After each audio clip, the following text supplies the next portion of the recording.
ஏலத்தில் சிஎஸ்கே அணி 20 வீரர்களை தேர்வு செய்திருந்தாலும் நூலிழையில் 13 வீரர்களை தேர்வு செய்யும் வாய்ப்பையும் இழந்திருக்கிறது.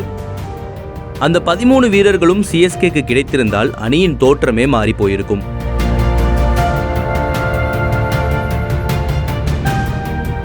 KL ராகுலை அணிக்குள் கொண்டு வர மிகவும் போராடியது சிஎஸ்கே. அதிசயமாக அவருக்காக ரூபாய் 13.75 கோடி வரை சென்று பார்த்தது. கடைசியில் 14 கோடிக்கு ராகுலை கொத்தி சென்றது தில்லி. கடைசி ஓவர்களில் அதிரடியாக விளையாடும் லியாம் லிவிங்ஸ்டனுக்காக ரூபாய் 8.5 கோடி வரை சென்றும் அவரை ரூபாய் 8.75 கோடிக்கு RCBயிடம் இழந்தது சிஎஸ்கே.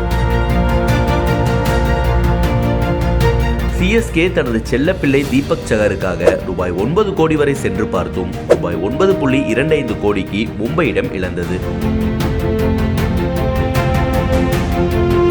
வருங்காலத்தில் தோனி இடத்தில் ஜிதேஷ் சர்மாவை வைத்து பார்க்க முடிவு செய்து அவருக்காக கடுமையாக போராடியது. ரூபாய் 6.75 கோடி வரை சென்றும் கடைசியில் பஞ்சாப் கோரிய RTMையும் மீறி ரூபாய் 11 கோடிக்கு தேர்வு செய்தது RCB.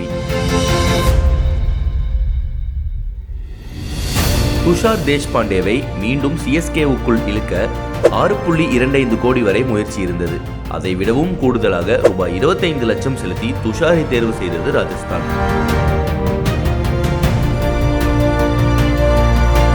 ஆஸ்திரேலிய வீரர் மேக்ஸ்வெலுக்காக ரூபாய் 4 கோடி வரை கேட்டு பார்த்தது சிஎஸ்கே. ரூபாய் 4.2 கோடிக்கு அவரை தேர்வு செய்தது பஞ்சாப். ஆப்கானிஸ்தான் ஆல்ரவுண்டர் அஸ்மத்துல்லா ஓமர்சாய்க்காக ரூபாய் 2.2 கோடி வரை சிஎஸ்கே முயன்றதில் ரூபாய் 2.4 கோடிக்கு தேர்வு செய்தது பஞ்சாப்.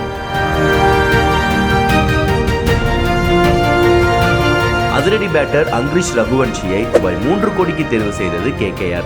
அவருக்காக ரூபாய் 2.8 கோடி வரை முயன்றது சிஎஸ்கே. சிமர்ஜித் சிங்கை ரூபாய் 1.5 கோடிக்கு சன்ரைசர்ஸ் தேர்வு செய்தது. ரூபாய் 1.4 கோடி வரை முயன்றது சிஎஸ்கே.